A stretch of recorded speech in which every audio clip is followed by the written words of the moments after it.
Well, students, in our chapter infrastructure, we are doing the health sector, and today our topic is the healthcare system in India. Now, the whole healthcare system of India is divided in three tiers: 1, 2, and 3. The first tier is basically called primary healthcare, second tier is known as secondary, and third tier is known as tertiary healthcare sector. Now we will study it individually. The first tier is known as the primary healthcare sector, and as the name suggests, it provides healthcare facility at the primary level. These type of institutions are located in village or in small towns, and that's only for the primary care of the patient, or we can say that it is used as the first aid system in our country. One more thing I must tell you, that it is accepted as first aid, ये first aid के जैसा except होता है. And one more important thing, that these health care centres are responsible which are located in village and small town are responsible to make people aware about different infectious diseases.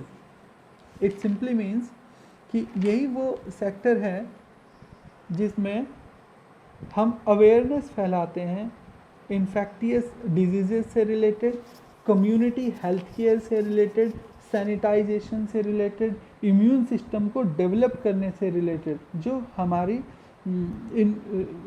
हमारी जागरूकता है वो सारी हम इसी health care system से बनाते हैं. आपने कई बार देखा भी होगा कि जब हम कभी गांव में किसी क्लिनिक वगैरह पे अगर जाएं, तो जो छोटे क्लिनिक या शहरों में मोहल्ले क्लिनिक या फिर छोटे गवर्नमेंट के डिस्पेंसरीज़ में जब भी कभी जाते हैं तो वहाँ पर कुछ इंफॉर्मेटिव पिक्चर्स हमें देखने को मिलती है. जैसे कि पोलियो के टीके कब लगवाएं, जैसे कि एक एग्ज़ाम्पल ये है कि जो मदर होती है उसे अपने चाइल्ड की केयर कैसे करनी चाहिए, उसे किस मंथ में कौन सा खाना लेना चाहिए, ठीक है, हैंड वॉश कैसे करने चाहिए. इन सभी जो अवेयरनेस है जनरल हेल्थ केयर से रिलेटेड, इम्यून सिस्टम से रिलेटेड और डिजीज़ेज से रिलेटेड जो हमारी अवेयरनेस है, वो अवेयरनेस के लिए भी इसी तरह के हेल्थ केयर रेस्पॉन्सिबल होते हैं.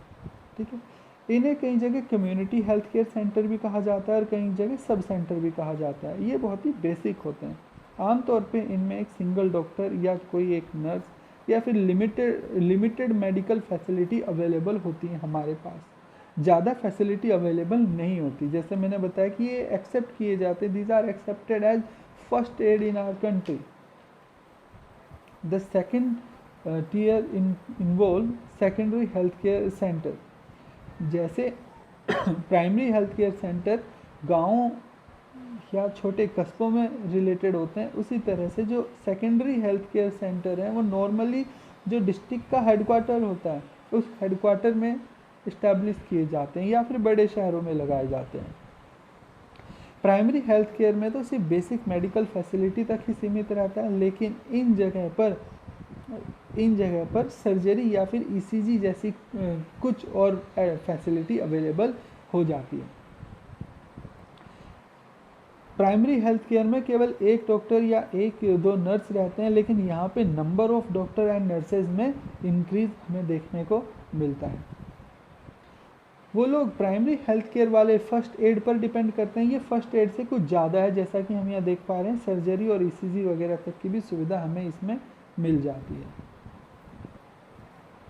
The third one is of third tier involved is of tertiary healthcare sector, and this sector located in almost in metro cities. जो बड़े शहर होते हैं उसमें ही ये बने हुए होते हैं.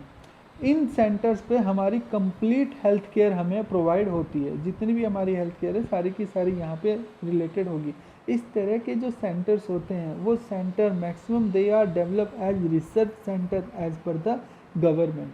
मेडिकल कॉलेजेस रिसर्च के लिए जो बनाए जाते हैं हमारे आसपास में है, जैसे कि दिल्ली में एम्स, हम उत्तराखंड में एम्स, चंडीगढ़ में पीजीआई, ये सब इस तरह के एग्जाम्पल हैं। तो हमारे देश में जितनी भी मेडिकल हेल्थ केयर फैसिलिटी है वो हेल्थ केयर फैसिलिटी हमने इन्हीं 3 लेवल पे डिस्ट्रीब्यूट कर रखी है। और ये 3 लेवल हैं हमारे, primary, secondary and the tertiary one.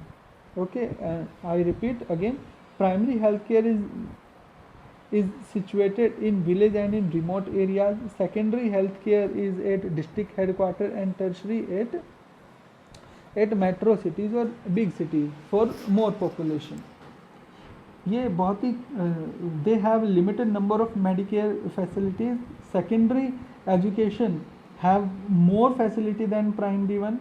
It include like ECG and surgery, delivery facility for the ladies, and now the third one is include the all complete healthcare system. In primary we have only few, 1 or 2 doctor or nurses. In secondary we have few more, but in tertiary we have a complete sector, complete number of required number of doctor and nurses. In primary sector is basically is responsible to spread awareness in the society, and tertiary sector is developed as a research center. So these are the point and which distributes or distinguishes our total healthcare system of India. Hope you will understand.